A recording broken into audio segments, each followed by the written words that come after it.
and the need for us to deal with housing affordability and housing supply is now just in relief. And that's the work that the council has been doing, but today's meetings to really to put a point on it. We got held up, and everybody's waiting to see what happens in the court action, and that will eventually run its due course. But what we do know is that we can't wait for that. And we have to do the things we can do now. And we know that regardless of how that lawsuit's turned out, we can act as a council on a lot of things just by reaching consensus. By adopting those things we can adopt with a vote of 9 or more members of council. And we're in search right now of where those consensus points might be. We saw one 2 weeks ago with the resolution from Councilmember Kitchen. We've seen that on some postings from Councilmember Alter and myself with other co-sponsors. I think there are many more opportunities for that, and that's the direction that we need to be moving forward now to find those points where we can move forward for now. You're hearing from the council members when we're in chambers. There were some people that, some stakeholder groups outside of the city that wanted a chance to be able to speak. We wanted to give them that opportunity in front of media.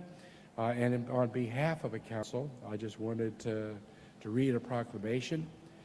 Be it known that whereas Austin is facing an acute and growing housing affordability and housing supply crisis, at a time when cities across our region and country are struggling with raised prices for real estate assets and construction costs, compounded by supply chain and labor shortages.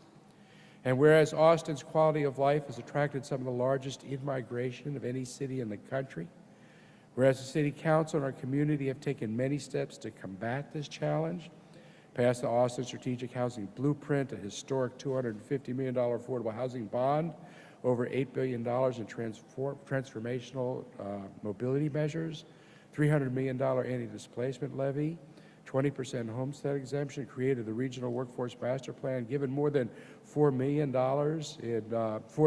in rental assistance to tenants and landlords during the pandemic, passed an eviction moratorium, keeping 34,000 Austinites safely housed during the pandemic, and much more. But yet the need for affordable housing supply is greater than ever, as we have seen in the spike over the last 12 months. And whereas our community has reached a tipping point and renewed sense of urgency to tackle the issue of housing affordability and housing supply as one of their greatest challenges, and whereas Austinites, including the community organizations present here today, possess the creativity, progressive values, innovative mindset, and the community will to make meaningful change that preserves who we are by preserving those who live here.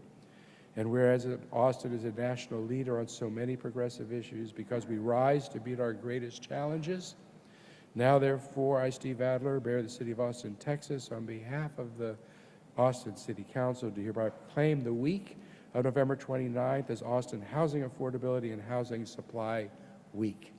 It's a conversation that's ongoing, needs to continue. We're focusing on it today.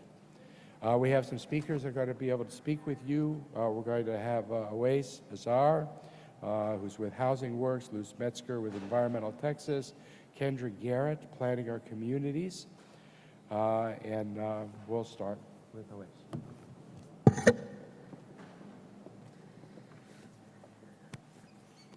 Thank you, Mayor. My name is Awais Azar, and I serve on the Board of Directors of Housing Works Austin and as its advocacy committee chair.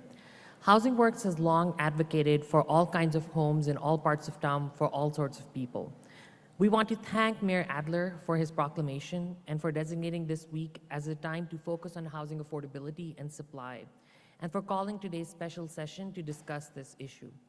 There is no doubt that it is a critical time for our community to address this issue of affordability and supply, to ensure that all Austinites have adequate housing opportunities in every part of our city. In the past few years, our city has made great strides in addressing this issue. In 2018, Austin voters overwhelmingly voted in favor of a $250 million affordable housing bond.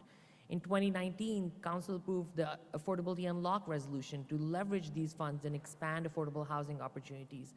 And just this year, Council dedicated over $106 million towards homelessness.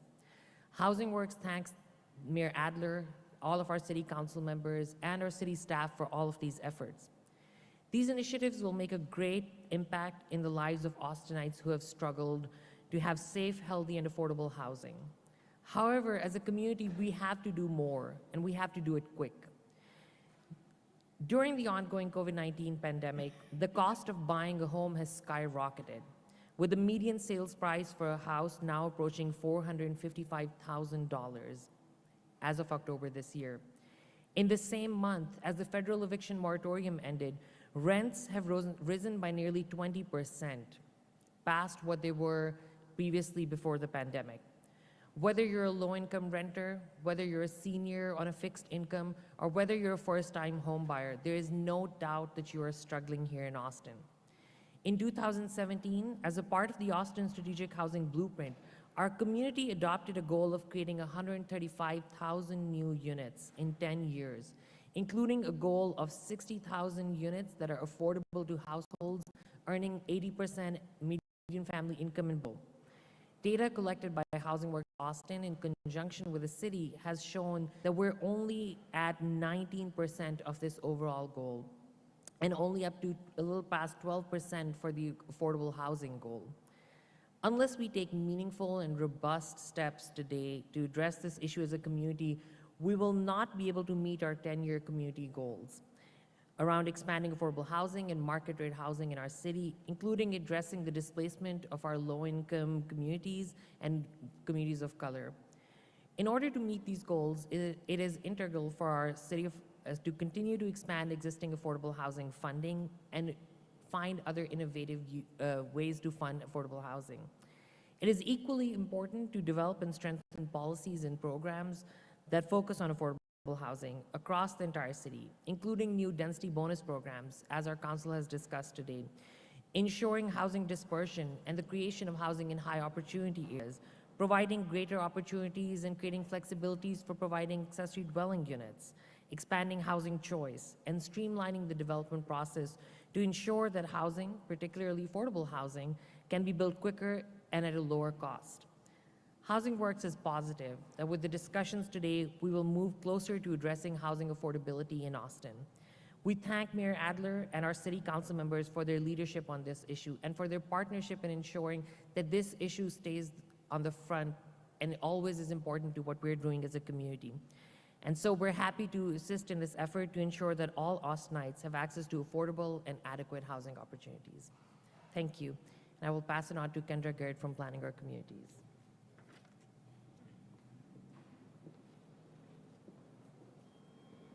Hi, my name is Kendra Garrett, and I serve as the steering committee member for Planning Our Communities. Planning Our Communities is a group of people of color who are affordable housing, economic opportunity and transit advocates, community organizers, and social justice activists in Austin. Our mission is to promote equitable access to healthy and affordable homes and neighborhoods for communities of color and working class people in Austin. I'd like to kind of second Avessa's notes around accomplishments previously stated. We as a city have made great efforts in addressing housing affordability through the 2018 bond, the 2019 Affordability Unlocked program, and the 2020 $300 million anti-displacement funding as part of Project Connect. Additionally, dedicating federal funds towards homelessness is unprecedented. I equally would like to thank Mayor, City Council, city staff, and Austin voters for these successes. However, with Austin being one of the fastest growing cities in America, we cannot let off the gas pedal. We are in an affordability crisis.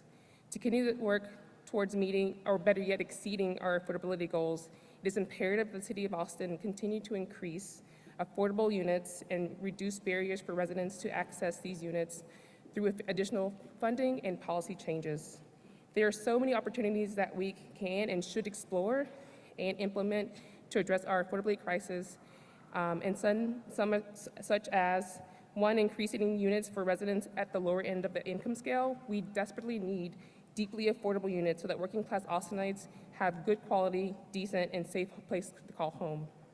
reforming our land development code that maximizes the development of affordable housing, including various housing types, and that also opens up parts of Austin so that everyone has the right to choose where they live that best suits their family needs. Creating robust anti-displacement programs that target outreach, targeting outreach and resources to ensure residents, particularly residents of color, can stay in their homes. Ensuring that there are strong protections for tenants and they are supported in accessing affordable and good quality housing. And finally, streamlining the development process to reduce time and costs for affordable housing development so we can get on the ground faster and allow for more flexibility. We want an inviting and inclusive city that vibes from the various cultures, perspectives, and experiences. What we don't want is for residents to feel trapped in place or excluded from living in a certain neighborhood or kicked out because they don't have access to transit or can't afford to live near their church, their favorite local spot, or green spaces. So we are excited for this discussion today, and we hope ideas brought forth create real movement towards an equitable, diverse, and affordable Austin. Thank you so much for your time. Thank you, Luke. Thank you, Mayor. My name is Luke Metzger. I'm the Executive Director of Environment Texas. We're a nonprofit advocate for clean air, clean water, parks and wildlife, and a livable climate. The affordability crisis is directly fueling another crisis, the climate crisis. Every time an Austinite is priced out of living in the city, they're forced to go farther and farther outside the city to find housing. That means they're facing much longer commute times, stuck in traffic, pumping out carbon and smog pollution into our atmosphere. They are living often in homes that don't meet the same strong environmental standards that we have here in Austin for energy efficiency and to fight against water pollution and flooding. And there are a lot of factors going into the affordability crisis, many of which we can't control, but a lot of them we can. A lot of them are flowing directly out of land use decisions that we've made here as a city, including from our outdated land development code. And there's too often that we can't build housing that's both sustainable and affordable because of rules around that don't often make sense, whether it's parking requirements or onerous or expensive permitting processes for smaller housing types or prohibitions on building backyard apartments or accessory dwelling units. So we need to directly challenge and fix a lot of those codes, ideally in a comprehensive manner, but we need to no longer wait for action. The city has been doing a lot of great things, particularly on the public investment in housing. The affordability bonds we've done over the last year have been terrific.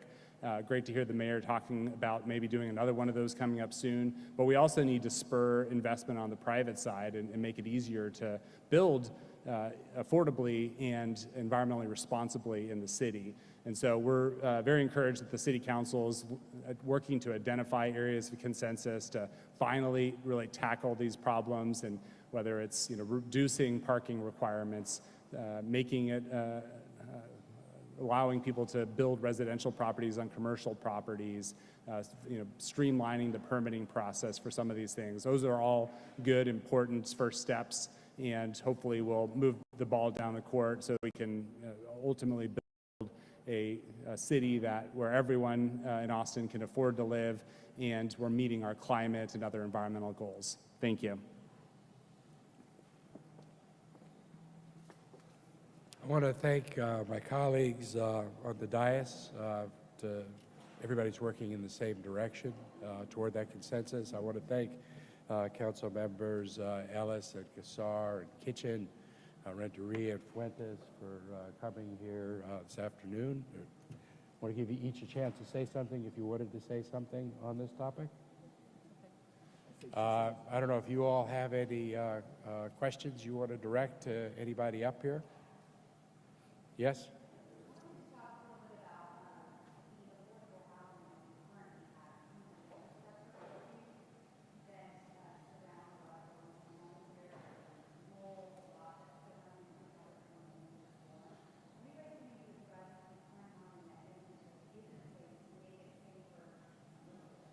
Does anybody want to address the code issue? Greg?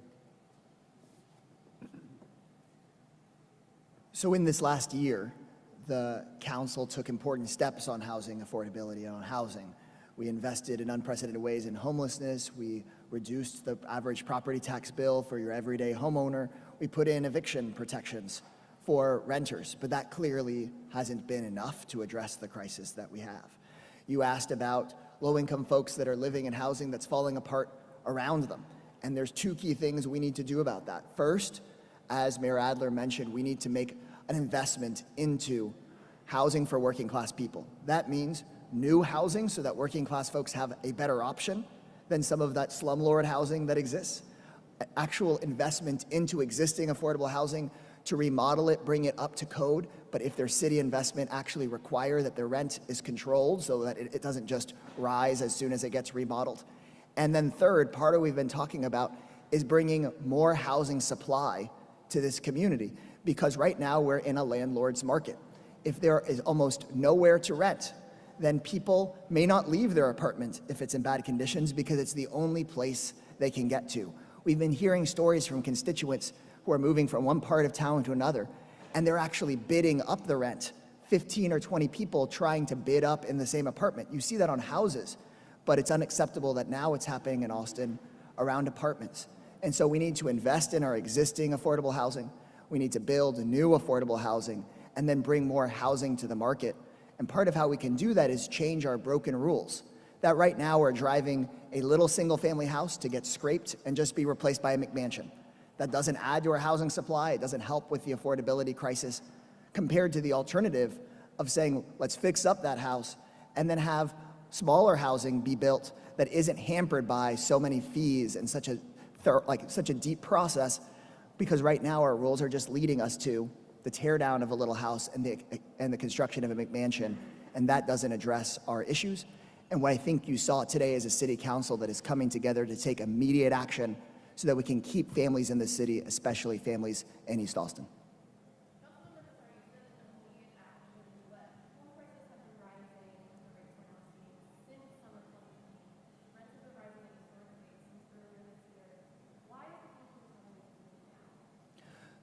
The council has been having these conversations, and we brought it up in housing committee right at those times where we were seeing those spikes. We brought up the conversation, and what is really critical is for us to try to get to a 9-vote consensus.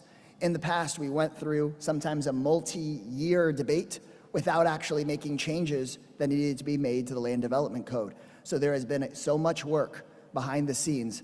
You've seen in housing committee that we've brought up the realtors, we've brought up the data that's been covered by the media, but we've been working really consistently the best that we can within the constraints of Texas law to get to a place where there is clearly 9, 10, 11 votes to advance the kind of change we need on housing affordability and supply.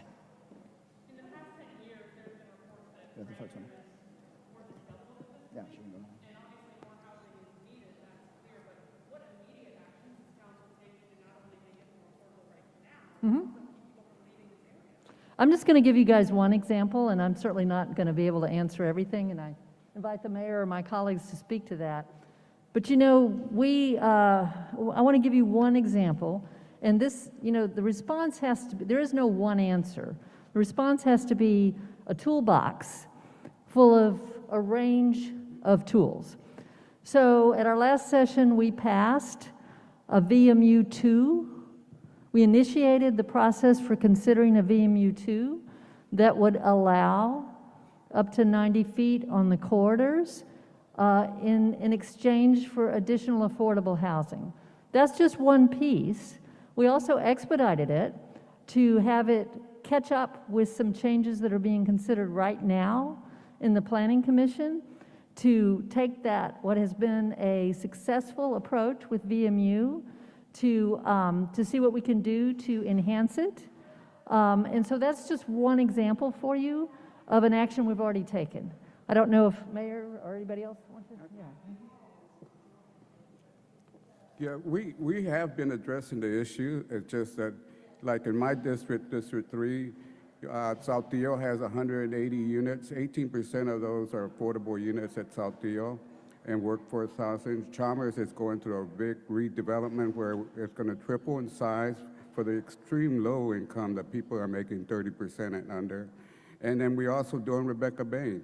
It's a 20-foot building there that we are moving all the residents there into another apartment complex being built right next to it. Then we're going to upgrade and remodel that building that was built in the 1960s. So we're working really hard on that, but we're also running out of resources and funds. And that's why we're going to hopefully come back next year for another request for funding for housing. But we also need the help from the business people and the corporations, especially the ones that are just moving in, and asking them, why don't they buy enough land so that they could build workforce housing for their employees there on site. That is going to be part of the equation that we're going to have to be looking at in order to achieve real deep affordable housing. We do have a lot of tax credits going out there, and hopefully we can build enough of those that can stabilize the cost of apartments and maybe even reduce the cost so that we could get more people, especially our workforce people, because once we lose them and they move out of Austin, they're not going to come back, and they're not going to work for us. And we're going to be facing $18 huevos rancheros there on South Congress Avenue, or a $25 hamburger, because you're going to have to pay a lot more to get these people to come down here and work in Austin, and we need to address those issues. And it's really affecting all the businesses also. They're having a hard time to hire people because they're not here anymore, because we didn't, in the past, didn't provide the affordable housing that was needed. So we're at 10-1, we're really facing this issue, and it's going to take us time. We've been working really hard since we got here, and we have done a lot, and there's still a lot more. But when you get labeled in a magazine as being the most desirable city to live in the whole world, then we're going to get people coming down here, and we're probably going to get a lot of people with wealth coming here, and they're going to outbid us on our home. I paid $21,000 42 years ago for my house. Now it's appraised at almost $700,000. Now that's 40 years of appraisal, and I never thought that ever I would see that in my lifetime. But that's what's going on here in Austin, and that's why it's important to keep on working hard to get this done so that we can provide enough housing for our residents here. You know, I wish there was more immediate things we could do that would have an impact overnight. The kinds of things that you could do immediately, we have done in terms of immediate relief for people to make sure that they don't lose their homes, that they stay, which is why the eviction rate in this city was lower than it was anywhere else in the country.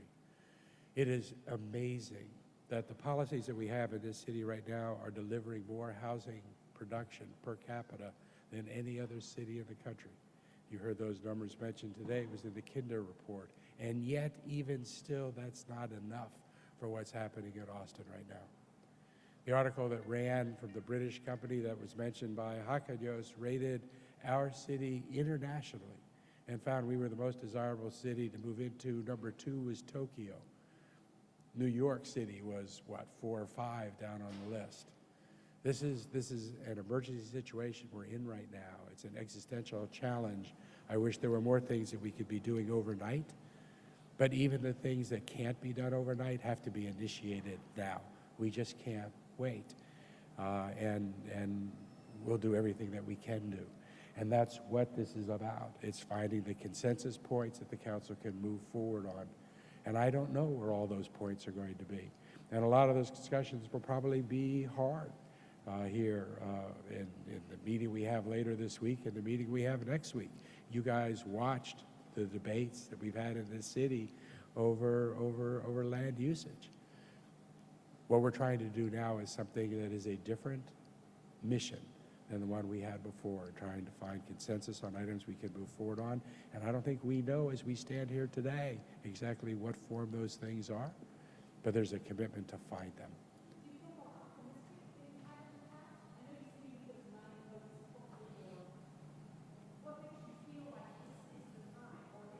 I am optimistic, and I think it's evidenced by the action the council took last week on the VMU2 designation, the posting that Councilmember Alter, you've heard the discussion here today about putting more residential and commercial corridors. There seems to be 9 votes for those kinds of things. So I think we're going to find them. There was discussion today about ADUs. I heard a lot of people talk about that. I think that there's going to be consensus on that. I don't know. There were other things that were mentioned too. We'll find out whether there's consensus on those. I'm not clear yet.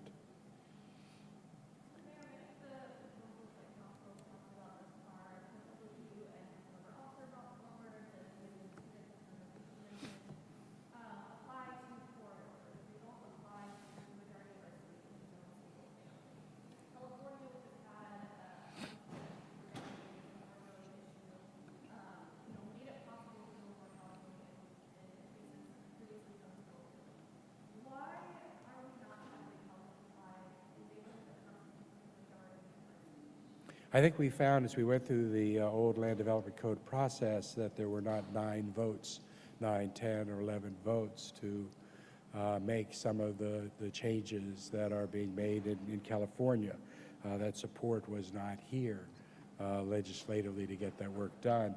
But there are things that are happening in the middle of neighborhoods. Affordability Unlocked is something that's not tied just to corridors. That's a successful program that you heard support for. The ADU work is not tied to corridors. There were several ideas that were suggested this morning that are not just tied to corridors, and I think it's incumbent upon us to try to find as many of those we can and move forward on them, not to the exclusion of the work on the corridors, because that seems to be where the greatest consensus is. So we should take advantage of that consensus that exists there too. Anything else? All right, guys, thanks for being with us today.